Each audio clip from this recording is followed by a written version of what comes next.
Good morning guys! Yan nga po at meron naman po tayong dumating na customer ngayon habang nagpapahinga tayo.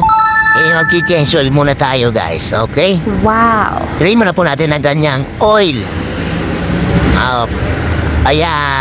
Medyo matagalan po ang pagditrain nito. Tatagalin po natin guys ng konti para maubos ang kanyang langis. Dito po tayo nagbukas sa gilid.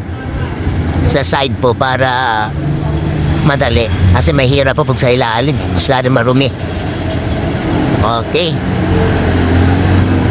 Ayan po, nasa po natin ang kanyang strainer. At ibalik natin ang kanyang drain plug.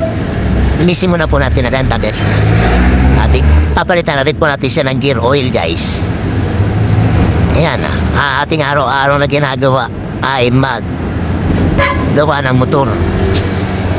Okay, lagay natin ang lumang use oil sa ating lagayan ng langis na luma para hindi siya kalat yan. Bawal kasi itapon yan guys sa kalsada. Magmumulta tayo. Okay, next papalitan po natin ng gear oil.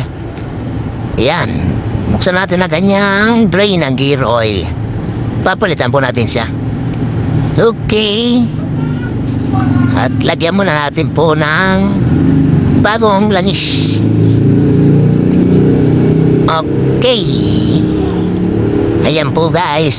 Ay medyo matagal-tagal po tayo magpalit ng langis ngayon matagal na po siyang nagpapalit ng langis. Mga 2 buwan na yata. Dahil konti na lang kanyang oil. Masyado matagal. As hindi naman daw niya gano'ng nagagamit. Pero dapat po 1,000 kilometer lang po talagang oil para ma-maintain po natin ang kanyang ganda ng makina. Lalo na po nagkakaedad na po yung motor natin. Sa una lang po pwede mga umpisa, mga bago. Pag bago po ang motor, 1 pagkakuha hanggang sa 1 taon, pwede po yan mga 2,000. Pero pag tumatanda na po yung motor, dapat po yan mag-maintain na po sa 1,000 kilometer. Okay guys, salamat. Thank you. Bye-bye.